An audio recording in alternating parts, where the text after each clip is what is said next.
राज्यामधला कुणाचा विजय तुम्हाला मोठा वाटतोय? भाजपचा? 29 पैकी 24 महापालिकांमध्ये भाजपनं आपली सत्ता निर्माण केली आहे म्हणून.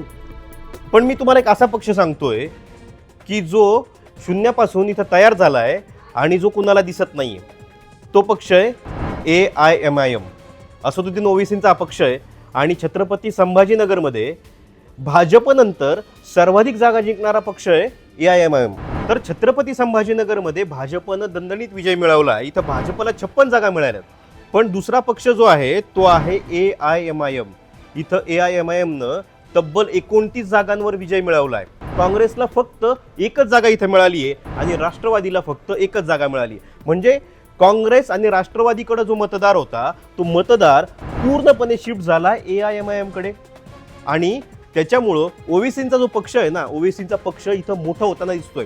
हेच नाही तर धुळे महापालिका जी आहे ते धुळे महापालिकेमध्ये भाजपनं 50 जागा जिंकल्यात.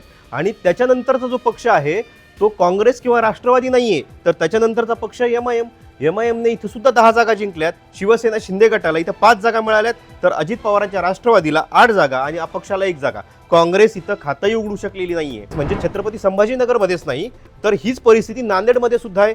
नांदेडमध्ये भाजपला 45 जागा मिळाल्यात. इथं एकूण जागा होत्या 81, जागा मिळाल्या भाजपला 45. पण त्याच्यानंतरचा जो पक्ष आहे ना तो आहे MIMला इथं मिळाल्यात 15 जागा. आणि त्याच्यानंतर तिसऱ्या नंबरचा पक्ष ठरलाय काँग्रेस.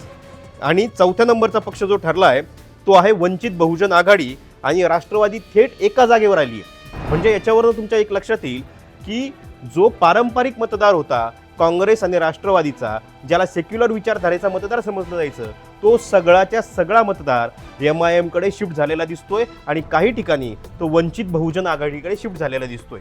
त्याच्यामुळे ही चिंता वाढवणारी गोष्ट जी आहे ना ती काँग्रेस आणि राष्ट्रवादीसाठी आहे. बऱ्याचदा मागच्या निवडणुकांमध्ये AIMIM आणि वंचित बहुजन आघाडी जे आहेत त्यांना भाजपची B टीम म्हटलं गेलं. का? तर हे काँग्रेस आणि इतर जे पक्ष आहेत सेक्युलर पक्ष त्यांची मतं कापतात म्हणून. पण आता या पक्षांनी मतच कापलेली नाही आहेत तर स्वतःच्या जागा निवडून आणल्यात. आणि ही जी डोकेदुखी आहे ना ही डोकेदुखी कदाचित भविष्यात काँग्रेस, राष्ट्रवादी आणि इतर सगळ्या सेक्युलर पक्षांसाठी नवं आव्हान ठरणार आहे.